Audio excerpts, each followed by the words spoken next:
The line on the rock is the only thing that matters. Not the casinos in Las Vegas, not the green lawns in Scottsdale, not the data centers humming in the desert. Just that stark white ring staining the canyon walls around Lake Mead. It's 175 feet high, a tombstone for 2 decades of drought. And every foot it grows, a clock ticks down on the American Southwest. A clock that is about to strike zero for 7 specific cities. This isn't a story about climate change in the abstract.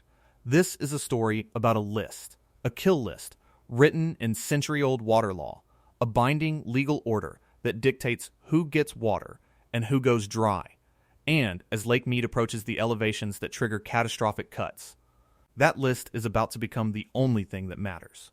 The question is no longer if the water runs out. The question is, who is first? The whole nightmare is built on a simple, brutal hierarchy. It's called the Law of the River, a tangled mess of compacts, court decrees, and international treaties written in the 1920s. A time of unusual wetness when the men divvying up the Colorado River wildly overestimated how much water it actually carried. They promised more water than the river has. They promised it forever. And now the bill is due. In the lower basin, Arizona, Nevada, and California, the hierarchy is absolute. The last one to the table is the first to get cut. They are the junior rights holders. And the most junior right of all belongs to the Central Arizona Project, the CAP. The CAP is a 336-mile-long concrete canal, a man-made river snaking through the Sonoran Desert. It's an engineering marvel that carries Colorado River water to Phoenix and Tucson, sustaining millions of people. It's also Arizona's Achilles heel. When Arizona agreed to the project back in the 1960s, it made a devil's bargain. To get the federal funding to build the canal, Arizona had to agree that in any time of shortage, its rights to Colorado River water would be subordinate to California's.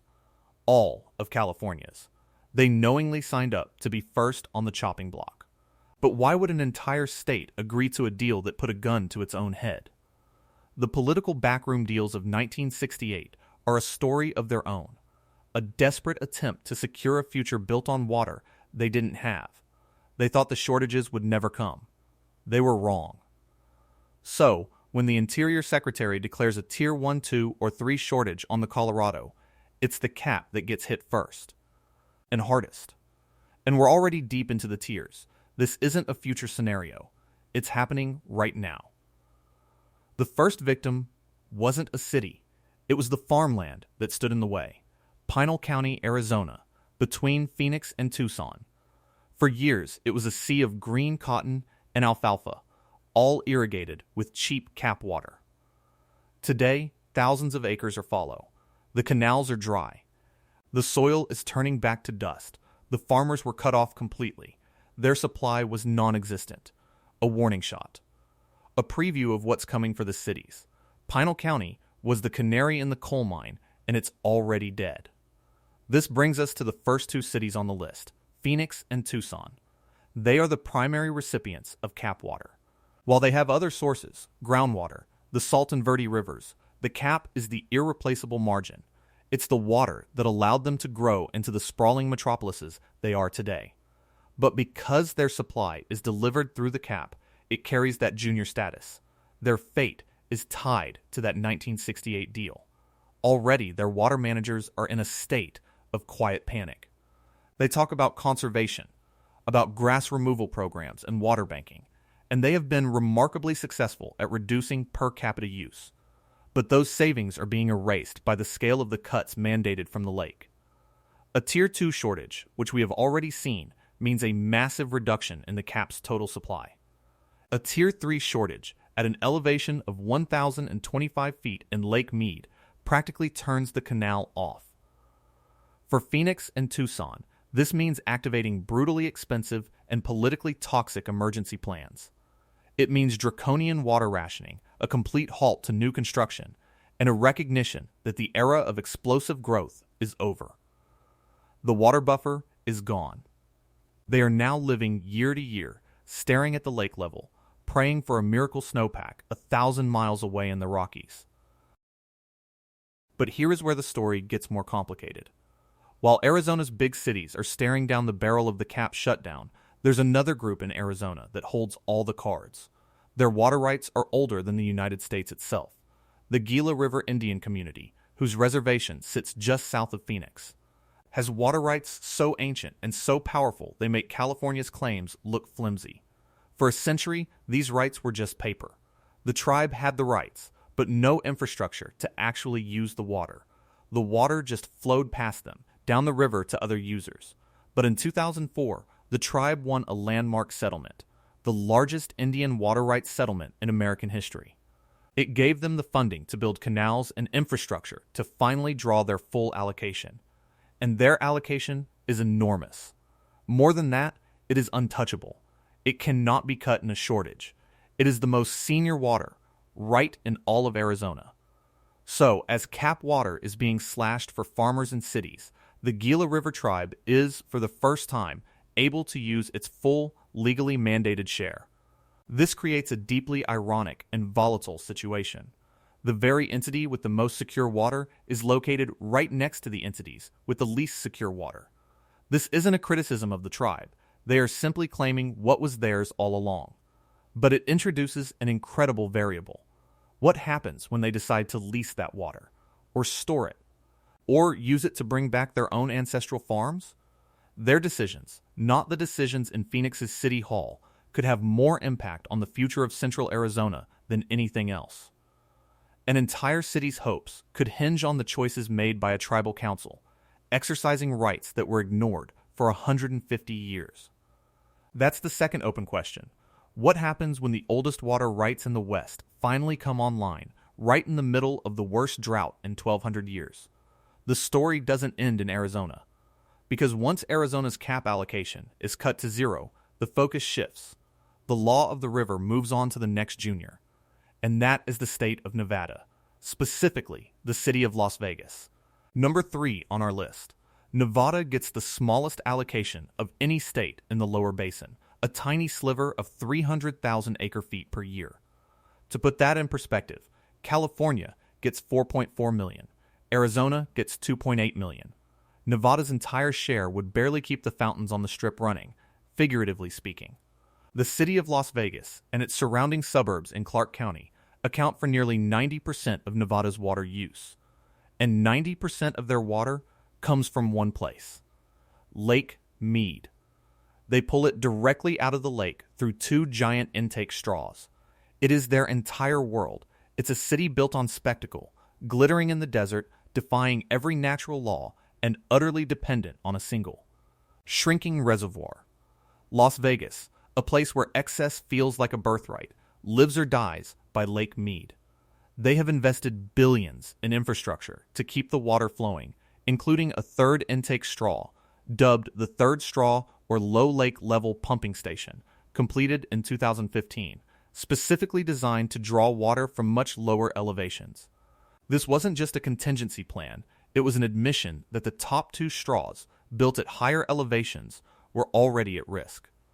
The first intake, built in the 1970s, now sits exposed, high and dry above the current water level. The second, drilled in the 1990s, is close to going offline. If Lake Mead drops below 1,000 feet above sea level, even the newest. Deepest intake will struggle or stop functioning entirely. Las Vegas isn't some sleepy desert outpost easily overlooked. It's a metropolis of over 2.3 million people. Think about that. Millions crammed into an arid basin, sustained by a lake that shrinks by the day.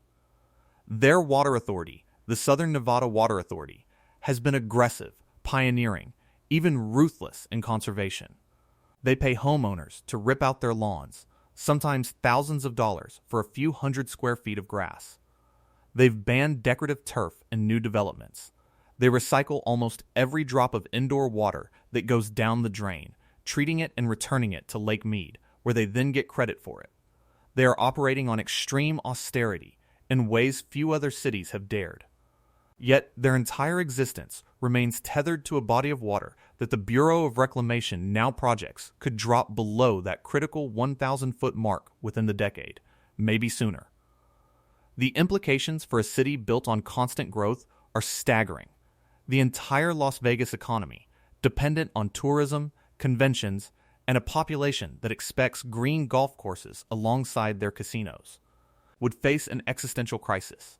It's not just the tap water for hotels, it's the agriculture, small as it is, supported by the same system. It's the simple maintenance of a modern urban environment. When the lake drops too low for even the third straw, the consequences ripple out. The fountains may be metaphorical, but the toilets are very real. The showers in every hotel room. Without that single water source, Las Vegas becomes unlivable very quickly. A city literally built on sand and spectacle, now balancing on the knife edge of a hydrological cliff. But the story doesn't stop at Nevada's border. Downstream, another major power moves in this water chess game: California. Specifically, Southern California, home to 4 of our 7 cities. First up for California, though not technically a city, is the Palo Verde Irrigation District, number 4 on our list. This agricultural powerhouse holds some of the oldest and most senior water rights on the Colorado River. We talk about Arizona's and Nevada's struggles, but the Palo Verde Irrigation District often flies under the radar for most people. It shouldn't. Located in Riverside County, California, bordering Arizona, the Palo Verde Irrigation District diverts water directly from the Colorado River below Lake Mead and Lake Havasu. Their water rights date back to 1877, predating the Boulder Canyon Project Act, predating the 1922 Colorado River Compact itself. These are present perfected rights, a legal term that essentially makes their claims unassailable in any normal scenario. They are senior even to Los Angeles and San Diego. This district covers about 92,000 acres of prime farmland, growing alfalfa, cotton, and specialty crops. These are incredibly water-intensive operations. The issue is this: while their rights are senior. They don't draw water directly from Lake Mead or even Lake Powell. They draw it from the main stem of the Colorado River. But the river itself relies on the releases from those upstream reservoirs.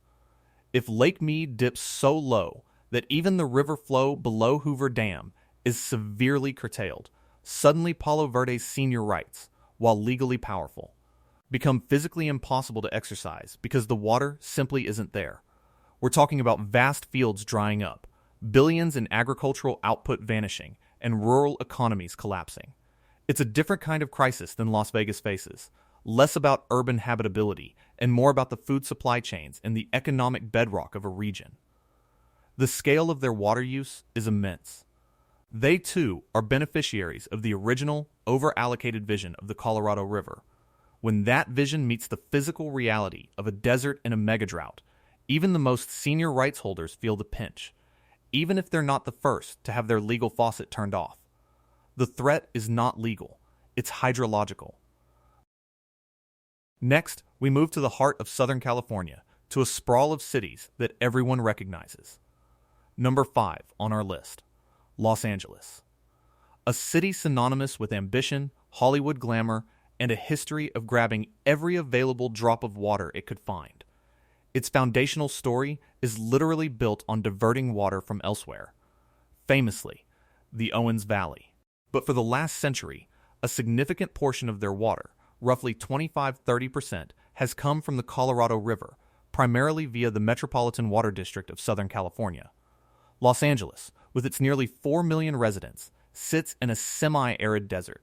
Its early growth was enabled by massive engineering feats, including the Colorado River Aqueduct, completed in 1941. This monumental project brings water over 240 miles from Lake Havasu to the Los Angeles basin. The MWD serves not just Los Angeles, but 26 different member agencies and 19 million people across 6 counties. It's the largest municipal water provider in the United States. So, when we talk about Los Angeles losing water, we are really talking about an impact that cascades across a huge swath of California's population and economy. Losing this Colorado River supply would mean fundamental changes. It would mean even more stringent conservation, potentially moving beyond cash for grass to forced outdoor watering bans for everyone. It would accelerate efforts to find alternative sources, like desalination plants, which are incredibly expensive and energy intensive. It would mean a fight for every drop with other California water users, potentially even turning towards the Sacramento-San Joaquin Delta for more supply, restarting old water wars.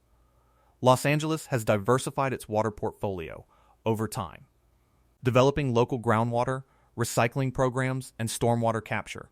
They've gone further than many. But for a city of its size and continued aspirational growth, a 25-30% cut is gargantuan. It hits at the margins, yes, but those margins are where the quality of life and economic stability of millions reside. The image of Los Angeles, a green oasis in the desert, would fundamentally change. The lush landscapes, the swimming pools, the ability to sustain such a massive population in such a dry place would become a relic of a bygone era, powered by a river that was once abundant and no longer is. Then there's our sixth city, San Diego, another major population center in Southern California, with a different set of challenges and an equally significant reliance on the Colorado River. San Diego, a city of 1.4 million, gets roughly half of its water from the Colorado River. This water is also imported by the MWD and then transferred to the San Diego County Water Authority. San Diego's story is distinct, in part because of its geographic isolation. It lacks significant local water sources. To combat this vulnerability, San Diego has invested heavily in water independence. They have the Carlsbad Desalination Plant, the largest in the Western Hemisphere, which provides about 10% of their drinking water. This is a massive, complex, and expensive operation, turning ocean water into fresh water, providing a hedge against drought. They've also developed extensive water recycling systems. These efforts make them somewhat more resilient than, say, Phoenix. But losing their Colorado River allocation would still be a devastating blow. A 50% cut means their existing conservation measures, their desalination plant, and their recycling efforts would suddenly no longer be supplemental. They would become survival strategies expected to carry the entire load. The cost of water would skyrocket for residents and businesses. Agriculture in San Diego County, particularly the avocado and flower industries, would face intense pressure, likely shrinking dramatically. Imagine a city the size of San Diego, a major naval hub, a large tourist destination, suddenly needing to find solutions for literally half its water supply. It wouldn't just impact household showers. It would impact hospitals, military bases, high-tech manufacturing, all dependent on a robust, reliable water supply. The pressure would be immense. The economic ripple effects would be felt far beyond the city limits. People aren't just going to magically appear with more water. They will have to build more diesel, more recycling, and they will have to cut consumption, brutally. Finally, we arrive at our seventh city, the Imperial Valley, though technically a region and its principal city, El Centro, are inextricably linked to this crisis. Imperial, a name that speaks volumes about ambition and transformation. Number 7 on our list, El Centro, California, and the broader Imperial Irrigation District. This is where the lion's share of California's Colorado River water goes, and it is a point of contention for everyone else. The Imperial Irrigation District is the largest agricultural water district in the United States. It encompasses over 500,000 acres of farmland in California's southeastern desert, bordering Mexico. Its rights to Colorado River water are colossal, dating back to 1901. It holds the most senior water rights in California, allowing them to divert an astonishing 3.1 million acre-feet of water annually from the Colorado River. To give you context, that's more water than all of Arizona's combined allocation from the river before any cuts. This district transforms what would otherwise be barren desert into one of the most productive agricultural regions in the world. Growing winter vegetables, alfalfa, and feed crops for livestock, exporting produce across the nation and globally. The problem, from the perspective of other lower basin states, and even other California urban users, is the sheer volume of water used for agriculture in a desert, much of it for relatively low-value crops. When urban centers like Phoenix, Las Vegas, Los Angeles, and San Diego face cuts, they inevitably look at the Imperial Valley. They see the vast green fields in the scorching Sonoran Desert and question the efficiency, the necessity, the logic.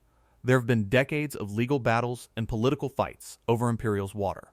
The Quantification Settlement Agreement, signed in 2003, was meant to resolve many of these, allowing ID to conserve water and transfer some of it to San Diego. But even with transfers, the ID's overall allocation remains immense. If Lake Mead reaches dead pool and the upstream flow diminishes to a trickle, the impact on ID would be catastrophic. Even with their senior rights, the physical reality of a dry riverbed overrides any legal document. The farms would wither. The entire agricultural economy of the region, which employs thousands and provides a critical part of the nation's food supply, would collapse. This would be an economic earthquake. It's not just El Centro, a city of 44,000, that would suffer. It's the entire intricate web of farmers, farm workers, processors, and distributors tied to this agricultural bounty.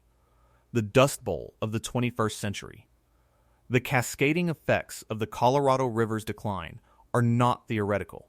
They are playing out right now, in real time, with the Bureau of Reclamation issuing stricter and stricter operating guidelines. The reservoir levels aren't just lines on a graph. They dictate how many crops can be grown, how many homes can be built, how many people can live in these vibrant, modern cities. You might think, well, they knew it was a desert, what did they expect? But what they expected, or rather, what the original compact assumed, was a Colorado River with an annual flow far higher than what it consistently delivers today. The calculations were based on an unusually wet period in the early 20th century. The system was over-allocated from the start.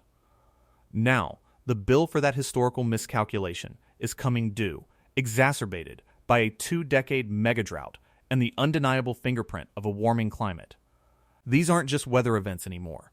They are systemic failures revealing the fragility of an entire civilization built on a premise that is no longer true, and that false premise is what brings us to the edge of the abyss.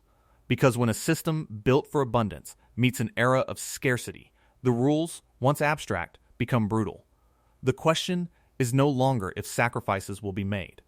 The question is, who makes them first?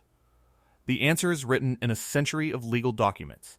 A hierarchy of paper promises that the river can no longer keep. To understand who loses, you have to understand the priority system. Think of it as a line for a lifeboat on a sinking ship. At the very back of the line, exposed and with the lowest priority, is Central Arizona. Specifically, the water pumped through the Central Arizona Project, or CAP. This 336-mile-long concrete artery was the state's audacious dream. Completed in 1993 to carry Colorado River water across the desert to the booming cities of Phoenix and Tucson. But to get it built, Arizona had to make a devil's bargain. They agreed to take the most junior rights on the entire lower river. In years of plenty, it didn't matter. In years of shortage, it means they are the first to be cut. Completely. So when we ask which cities are first, the answer starts here. Phoenix, Tucson, and the sprawling megalopolis that connects them. Scottsdale, Mesa, Glendale, Chandler. The economic heart of Arizona, home to nearly 5 million people, is tethered to the most vulnerable water supply in the American West. When the federal government declares a Tier 1 or Tier 2, or the dreaded Tier 3 shortage, it is this cap water that vanishes from the balance sheet. The first casualties weren't the suburbs, they were the farms. In Pinal County, halfway between Phoenix and Tucson, cotton fields and alfalfa farms that relied on cap water have already gone dry. The water was cut off. Entirely, farmers who had built their lives on that supply were suddenly left with two choices: drill furiously into an already overstressed aquifer, accelerating a different kind of collapse, or let the land go fallow, surrendering to the new reality. That choice has already been made. Thousands upon thousands of acres have been taken out of production. This isn't a future projection. It is a present-day economic amputation, a direct consequence of Lake Mead's decline. For the cities, the strategy has been different. They saw this coming. For decades, they've been storing their excess cap water underground, creating vast water banks in the natural aquifers. It was a brilliant insurance policy. But now, they're making withdrawals. That stored water, once a buffer for a few dry years, is now being used to replace the permanent cuts from the river. The insurance is becoming the primary source. And you cannot make withdrawals forever. Every gallon pulled from the bank is a gallon not being replaced, because the cap canal that used to fill it is running with less and less Colorado River water. The cities are living on savings, and the account is not being replenished. So that's the first group on the list, the major cities of central Arizona. Their fate is tied to the elevation of Lake Mead, a number that now dictates their future more than any act of Congress or any decision by their state legislature. Next in line is Nevada. And when you say Nevada, you mean one place above all others, Las Vegas, the seventh city on our list. Nevada has the smallest allocation on the entire river, a tiny sliver of 300,000 acre-feet per year. Yet on that sliver, they built a global icon of growth and excess. To survive, Vegas had to become an unlikely world leader in water conservation.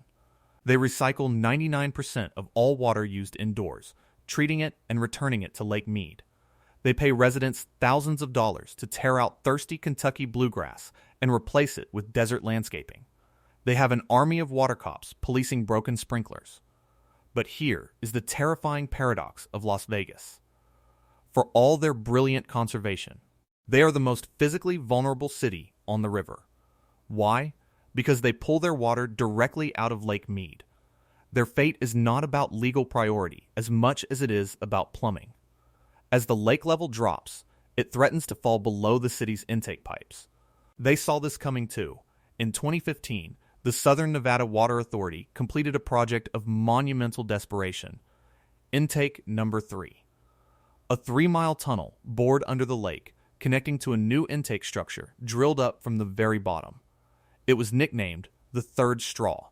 It sits at an elevation of 860 feet, deep in the murky depths, designed to be able to pull water out even if the lake drops below the two older, higher intakes at 1,050 and 1,000 feet. It cost nearly $1 billion. It was an engineering marvel, born of pure fear. But even the third straw has a limit. Hoover Dam itself stops being able to release any water downstream at an elevation of 895 feet. This is dead pool. At that point, the lake becomes a stagnant bathtub, and the river stops flowing south. The third straw, for all its ingenuity, only buys Vegas a few dozen feet of security within that dead pool zone. So for Las Vegas, the crisis isn't an abstract legal cut. It is a number on a graph. When the lake's surface elevation, which you can check online right now, approaches 895 feet, the city that was built on defying the desert faces the prospect of being physically cut off. No amount of legal wrangling can make water flow from a dry pipe. And this brings us to the final player in this drama, California. The state with the largest population, the biggest economy, and most importantly, the strongest, oldest, most senior water rights on the Colorado River. For a century, the so-called law of the river has been clear. In a shortage, Arizona and Nevada get cut first. California gets its full 4.4 million acre-foot share. For decades, this legal armor seemed impenetrable, but the mega-drought is testing the very foundations of that law. The first cracks in the armor won't appear over the swimming pools of Los Angeles or the suburbs of San Diego. They will show up in the desert, in a place called the Imperial Valley. The Imperial Irrigation District, or ID, is California's single largest user of Colorado River water. It uses more water than all of Arizona and Nevada combined. It takes its massive share, guaranteed by those senior rights, and uses it to turn one of the hottest, driest places in North America into a verdant agricultural empire. More than 2/3 of the vegetables consumed in the United States during the winter, lettuce, broccoli, carrots, onions, come from this valley, all of it grown with Colorado River water. This is where the crisis stops being regional and becomes national. When federal officials talk about imposing cuts on California, which they now openly discuss in the driest scenarios, they are talking about the ID. They are talking about forcing farmers to fallow tens of thousands of acres of the most productive winter farmland in the nation. The price of your salad in January in Chicago is directly connected to the water level of Lake Mead. And what about the coastal cities? Los Angeles, San Diego, and the 19 million people served by the Metropolitan Water District of Southern California. They technically have a lower priority than the agricultural districts, but they also have deeper pockets, more political power, and more diverse water sources, including supplies from Northern California. they would be the absolute last to feel direct cuts. But here's the reveal you might not expect. The list of 7 cities isn't just about who gets cut first. It's about understanding that the system is so interconnected that a failure in one part guarantees a crisis in all the others. California's legal rights won't matter much if the water physically stops flowing from Hoover Dam at Dead Pool. The state's legal armor can't protect it from the political and social chaos of its neighbors, Arizona and Nevada, facing a genuine catastrophe. You cannot have a functioning, stable American Southwest if Phoenix and Las Vegas run out of water while Los Angeles is still watering its lawns based on a legal document from 1922. The system will break. The politics will turn toxic. The demands to renegotiate everything will become overwhelming. The real answer to the question, if Lake Mead dies, which cities lose, is all of them. They just lose in a different order and in different ways. Arizona loses its water first, Las Vegas loses its physical access, and California, the senior king of the river, loses the stable, predictable system that allowed it to become California in the first place. It loses its buffer from the chaos. Remember that bathtub ring?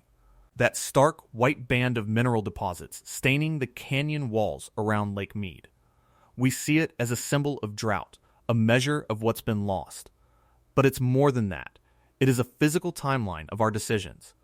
Each foot of that chalky rock represents a certain amount of water that is no longer there, a political fight that was lost, a farm that was shuttered, a city's margin of safety that just got a little bit smaller.